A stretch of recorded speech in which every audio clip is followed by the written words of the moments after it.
Becoming the best version of my self. आज मी धावत नव्हते. मी फक्त थोडा वेळ थांबले होते.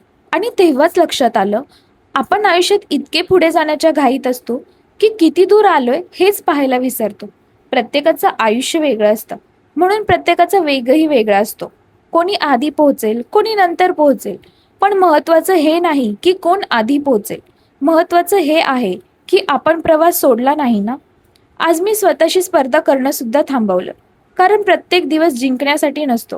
काही दिवस फक्त स्वतःला समजून घेण्यासाठी असतात. आणि ते दिवसही तितकेच महत्त्वाचे असतात.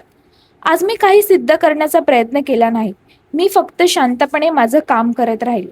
कारण आता मला समजलं आहे, झाड रोज उंच होताना आवाज करत नाही, पण एक दिवस सगळ्यांना त्याची उंची दिसते.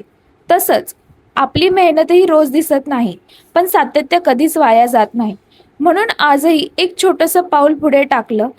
कारण मला आता घाई नाही, मला फक्त थांबायचं नाही. भेटूया उद्याच्या व्लॉगमध्ये. Bye bye.